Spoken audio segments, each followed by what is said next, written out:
प्रभात news चॅनलमध्ये आपले स्वागत। जोगेश्वरी पूर्व बांदेकरवाडीतील श्री समर्थ शाळेत आषाढी एकादशी मोठ्या उत्साहात साजरी करण्यात आली।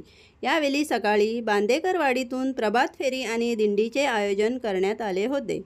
प्राथमिक, माध्यमिक व तंत्र शाखेतील अनेक विद्यार्थ्यांनी विठ्ठल रखुमाई संतांची वेशभूषा केली होती। विठू नामाच्या गजरात गाणी गाऊन आणि जयघोष करीत अनेक जण दिंडीत सहभागी झाले होते। जाणाऱ्या येणाऱ्या लोकांनी पण उत्साहाने दिंडी पालखीचे दर्शन घेतले। यावेळी प्रमुख पाहुणे म्हणून शिक्षण निरीक्षक कार्यालय पश्चिम विभागाचे अधीक्षक महेश खामकर उपस्थित होते।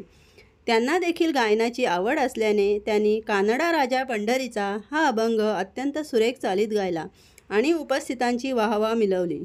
समर्थ संस्थेचे उपाध्यक्ष दिनकर तावडे, सचिव सुनील नलावडे तसेच दीपक सरदेसाई, दामोदर कुंदर, किशोर सालवी, रामचंद्र पाटकर, प्रभाकर मिरासी, गणेश हिरवे, प्राथमिकच्या सुनीता निंबालकर आणि माध्यमिकचे मुख्याध्यापक श्रीकांत वाडेकर आदी मान्यवर उपस्थित होते।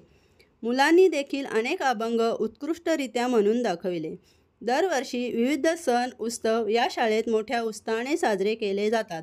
या कार्यक्रमाचे सूत्रसंचालन शिक्षक योगेश राजापकर यांनी केले।